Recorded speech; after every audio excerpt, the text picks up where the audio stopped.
Moving on, while the history of women contributing to the world's economy as innovative entrepreneurs is a tale as old as time, at Future Female Forward, it has been our constant endeavor to feature, celebrate and bring forward inspiring and successful stories of women who've been charting the startup growth story from the front. Now, according to a study conducted by IIT Madras, Tamil Nadu has the maximum number of women entrepreneurs in the country. The state is also home to one of the country's largest number of business incubators and has 576 startups with all women founders and around 3,654 startups with at least one woman founder. The industrial policy support, advent of emerging technologies and government support has been extended to women entrepreneurs in the state. It is inspiring and empowering them day by day. So without further ado, let's find out more about the changing picture of the startup sector within the city and the state from the women themselves who are building stronger, smarter and innovative business models of tomorrow. Please join me in welcoming on stage Ashwini Asokan, founder and CEO of Mad Street Den, Rati Shetty, Chief Product Officer and the founder of Bank Bazaar, Archana Stalin, founder My Harvest Farms, Kamhalini Aithal, the founder of White Lotus, White Lily and Lily and Lotus, Vijay Lakshmi Venkatraman, founder of Gayak,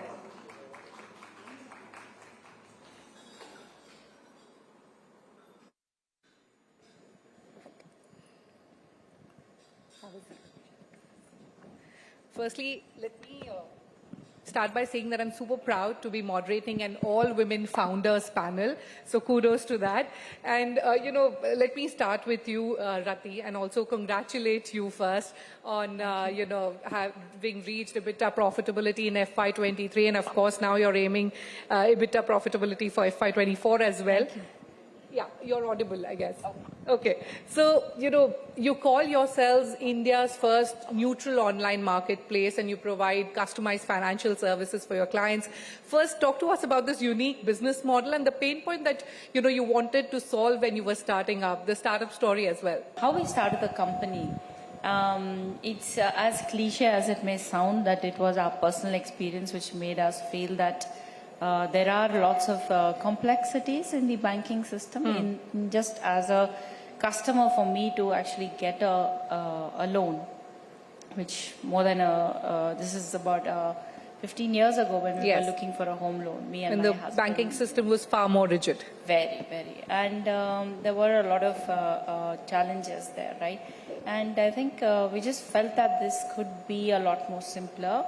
And this was at a time when companies like ClearTrip and Make My Trip had just started completely disrupting the airline space. Yes. So we said, why can't we do this for banking? And I know it was like a little far-fetched for us to think of it, but as a customer, I felt that would be something brilliant. So we always had our North Star as completely transferring the offline experience to an online experience.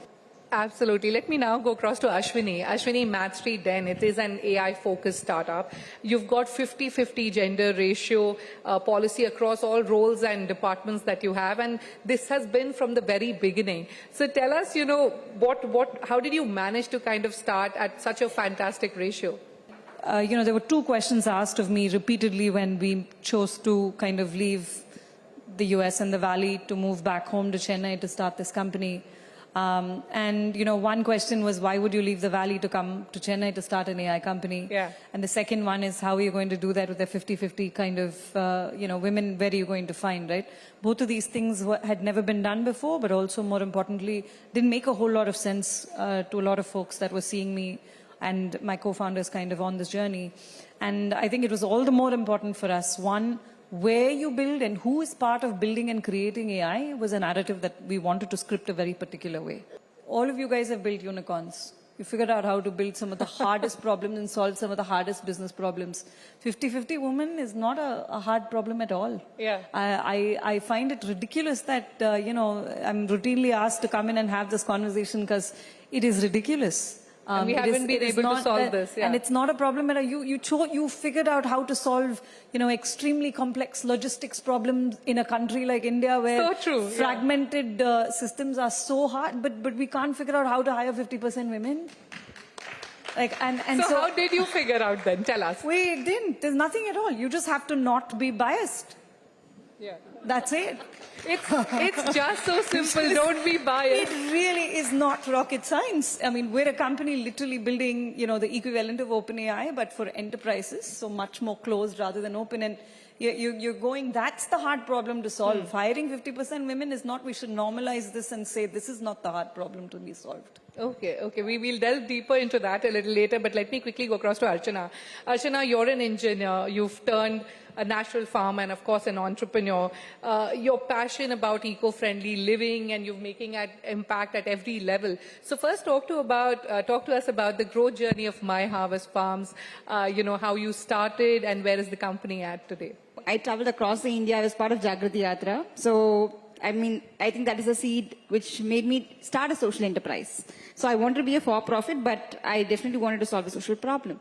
So being a farmer was a choice after all these travels happened, because I went to the farmers and said, why do natural farming is the answer? Why are you not doing it? Yeah. And they said, please do and show it to us. So I had to be a farmer out of no choice, and then we started growing our own. So difficult to make 10,000 rupees a month. So I quit my IT job. Both my husband and me, both of us quit our jobs. So it was a life that we chose. But after all the toil and sweat, even if we sell, people will ask, how do I know it's organic? I can't show everything that I do in other fields. So there's a lot of struggle connecting urban people with the farmer. So personal story. But My Harvest was started after 3 years of doing farming. So today, what I'm trying to build is an entire farm-to-home platform where my farmers are able to follow sustainable farming methods, grow food which is completely chemical-free, and reach people who are really willing to buy food from trusted farmers and support them. So it's farmer knows the consumer, consumer knows the farmer kind of model, and I think there's good welcome. It's been 5 years. Thanks to all my customers. We will understand more about the venture, but let me quickly go across to Kamalini. You started your entrepreneurial journey 2 decades ago. You've seen the whole startup ecosystem evolve. In terms of bridging the gender gap, how far or how close have we come? When I started my journey, it was revolutionary because very, very few women entrepreneurs were around, and also, I was very fortunate to be the first batch of lady medical representatives for a pharmaceutical company in India. So that was like another revolution I went through. Yeah. And then passionately, I also joined a garment industry after that, and then I became their youngest director. And then I said, no, now I want to start my own business. And I come from a family which has doctors, engineers, and auditors. So, and it was like, why do you want to start your own business? Because I said, you know what? I want to take coffee breaks whenever I want. and it was like, my parents were like, are you serious? I said, yeah, I want my space and I want to do something that I love. Anyways, I started my journey then, and we were a handful of people.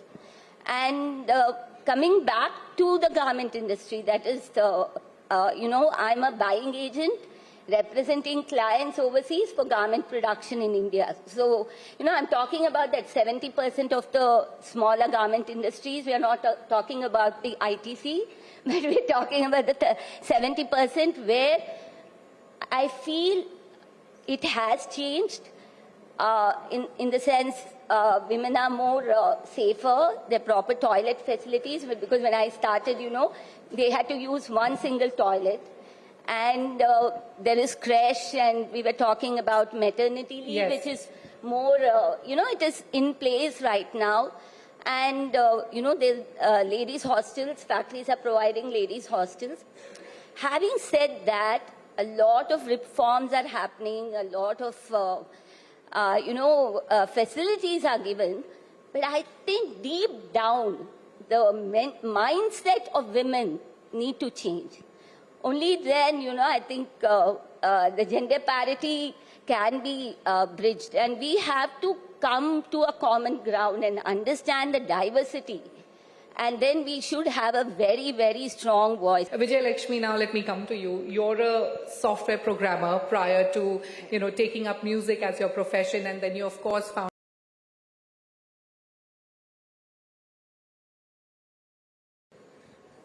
Yeah, just keep it closer. Yeah, so to begin with, yes, prior to starting with Gayak, I was employed with Zoho Corporation, kind of a dream company for several. It takes around 12 rounds of interview to get into that today. Yeah. A wonderful work culture there, a very comfortable position I was holding. I was leading a team of, 7 to 10 members. And the biggest advantage was my office was just a 5-minute walkable distance from home. So what made you A switch? job which somebody would kill for. And so it all happened during my maternity leave, actually, when I had my second son. So it's like during the time when I was idle and I really wanted to get away from, all the nappy changing and feeding routine kind of a thing. So that's when my sister-in-law, my brother's family, they're based in the USA. So she was kind of, asking me that, why don't you teach my children music, since you're a trained Carnatic music singer? And I was awake, mostly during the night time, since I had the little one, and it kind of suited their time zone requirements as well. So that's when I first started teaching. And it kind of dawned in me that why can't I channelize my musical ambition into this teaching arena, given that there is, a lot of requirement for training children in traditional Indian music, especially the NRIs. Having been an NRI myself, I have faced a similar problem, the accessibility to a good teacher. So towards the end of my maternity leave, I had come to a conclusion, a decision that yes, this is what I wanted to do. And added to that, my husband, who was also employed with Zoho, he also decided to quit and he wanted to start up his own startup. Right. So you can imagine, we decided to raise 3 children at a time, 2 startups and 1 baby. Yeah.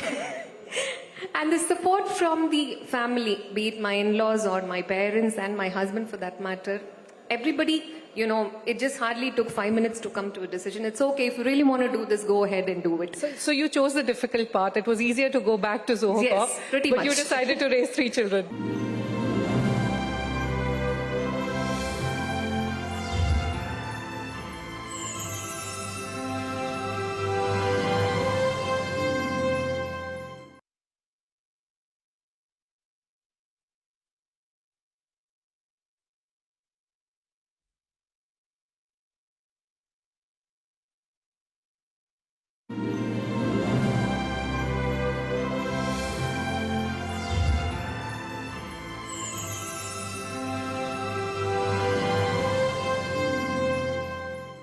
Archana, let me quickly come to you. After 60 years, taught songs and things which they are capable of singing. Again, not something which is complicated. So we've designed something for everybody. It's kind of like our tagline is, nurture the music in you. We hope to nurture the music in everybody. So if you have the will to learn. Talking to you all. Thank you so much.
Archana, let me quickly come to you. Like you mentioned that, your husband is also the co-founder of My Harvest Farms, a perfect example of gender parity. But have you ever felt in your entrepreneurial journey that having a male counterpart helps, or have you felt any kind of disparity when you're trying to manage things alone when he's not there?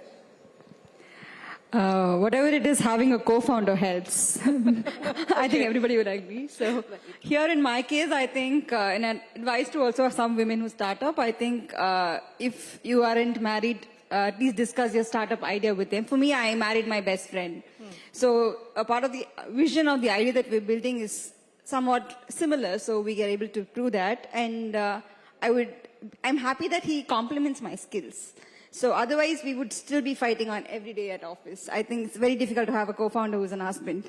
So for me, in my case, we complement each other. So we decided on different roles that we would handle at office. So very clear line. Very clear about it. And he's someone, so we have two extremes. Whatever be our character, we're two extremes. So, and this guy won't come around me unless he's needed, most needed. Okay. So we always find reasons to not come with me outside or be. So I love moving around, meeting people. So we chose roles that fit in our character, and we are very clear about what each of us does. Okay. Rati, similar question for you. Are there clear-cut lines at Bank Bazaar, because you're working with your husband and the brother-in-law as your partners as well? So have you felt any kind of disparity when you're handling things on your own, when they're not there in any kind of decision? Yeah, so I think very similar to her. In the beginning itself, when we decided to do this, we had no clue how it's going to be working with family. Yeah. I'm not sure what I will tell you, whether I'd advise you to go for it or not. But it is what it is. Would you advise now? I'll save it. Okay. Yeah, but I think you can make it work as well, which is how we've been doing. So I think things that worked for us is that we were very clear about what our roles will be. And we respect, what we own in terms of our scopes. I think obviously there are parts of, the business that you have to discuss together, and sometimes you need to take those decisions yourself. I think, I think all in all, it's worked out well. Yeah, there are challenges, and I think there are healthy discussions. There are some heated arguments. But I think at the end of the day, everyone knows what the common goal is, and the common goal is our North Star, which is where we want to get to. I think as long as everyone's aligned on that front, I think, everything else becomes very temporary, and the long-term goal is what everyone focuses on. Okay, all right. Stealing a minute here. For me, the challenge has been like when people join the company, they think if they're told anything to me, it automatically my husband would know. Yeah. And no, I say I'm a different person, he's a different person. Even if it is a leave, inform him if you're reporting to him. So that's the difficult part. Yeah. So you have to ensure the clear lines are absolutely gone We're to two the different individuals. Okay, all right. Ashwini, coming to you, the Indian SaaS industry is projected to grow to $26 billion by 2026. The role women have played in here is tremendous. But from your experience, what have been the areas that concern you with your women tribe? What are the sort of challenges that you see are there, and perhaps, what can be done to mitigate those?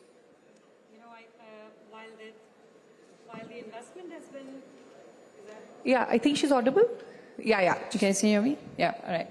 While I think the SaaS industry has been going pretty wildly for India, the number of women in the SaaS industry, especially as founding members, historically has been very bad. There's literally, if you actually think about it, I'm on the board of SaaS Bhumi, which is one of our biggest SaaS initiatives across the country. And you'll never know how many women are there that run companies north of $10 million and north of 100 million in valuation from a SaaS. Can you just take a guess how many women there are? Very few. Of course, it has to be 5. There's 5 of us in the country, literally just 5 of us in the country, right? And that's not a great, and we've been working very hard looking and seeing, okay, what can we do about it? And one of the biggest things that has happened, I would say, particularly in the last 2 years, right, is the funnel has been seeded beautifully. The number of women that are coming up with SaaS companies in that 0 to 1 million kind of journey, in that first 0 to 1 journey, is probably at its highest ever in India than it's ever been before. So I think there's been some fantastic work being done by the ecosystem to basically seed companies in that 0 to 1 journey, right?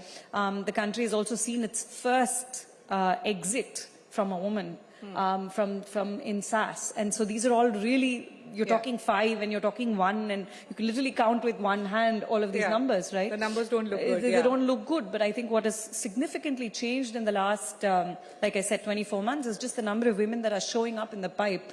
The thing that has to change, and there are a few VC funds that are very actively working to change this, is it's not enough mentorship. I mean, we speak a lot about mentorship, we speak a lot about equity, equality, all of that. At the end of the day, without sponsorship, nothing is possible. Yeah. Nothing is possible, right? And raising funds has been a challenge. I mean, you've raised $30 million in Jan this year, but, you know, do you believe that is a challenge when it comes to women founders? Absolutely. If you look at the numbers last year, the percentage of funding that's gone to women worldwide is 1.5%.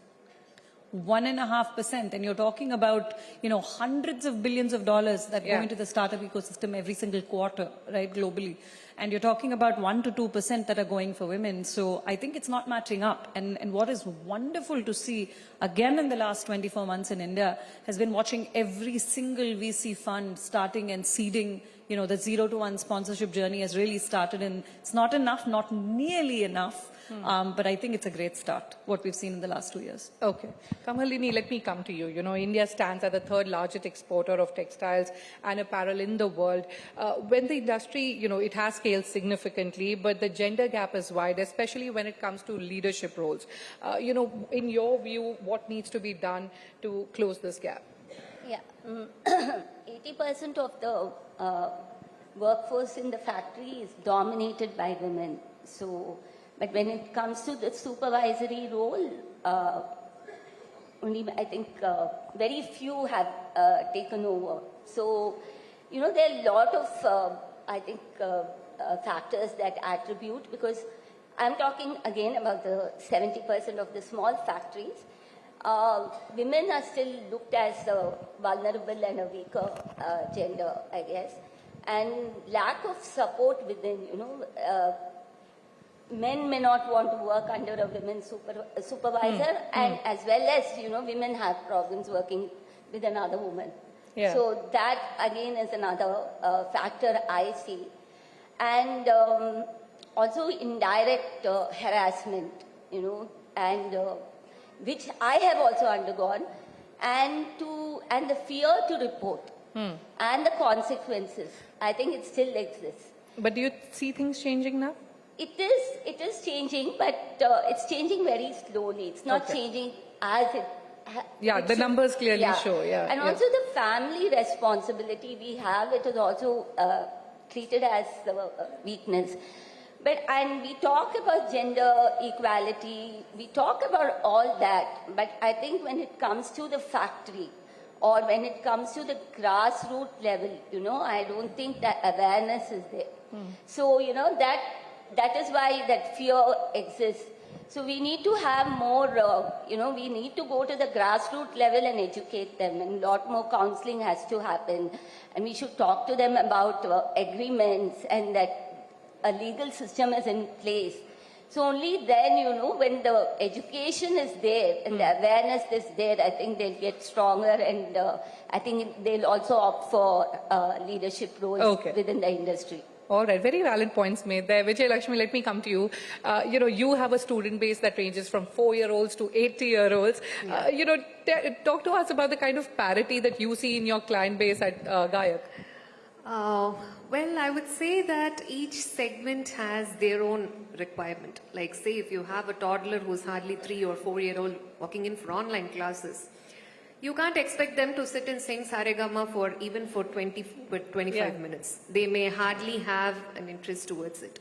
So what we decided to do while crafting the curriculum was, we, you know, decided to tune Saregama in terms of nursery rhymes. So introduce the concepts in terms of nursery rhymes or in terms of, you know, peppy songs which they like. We even give them, you know, sing-along karaoke tracks in the Gayak app. So you can sing along your favorite song, whether it is Let It Go or whatever it is. In terms of Saregamapa, it's kind of, you know, doable. Yeah. And similarly, coming to the senior citizens or people who are like 60 plus, whom we have several. to be, age is never a bar to learn music. So we have several senior citizens as well coming to us. So they are, more rooted to the spiritual or rather the devotional aspect of music. Even with them, you can't expect them to come and sit and learn Saregama after 60 years of age. So we've designed, something for them as well, which kind of, something called as semi-classical, where they are like, directly taught songs and things which they are capable of singing. Again, not something which is complicated. So we've designed something for everybody. It's kind of like our tagline is, nurture the music in you. We hope to nurture the music in everybody. Okay. So if you have the will to learn, you're most welcome. Okay, on that note, we'll wrap up our conversation. Thank you, ladies. It was an absolute honor and pleasure talking to you all. Thank you so much.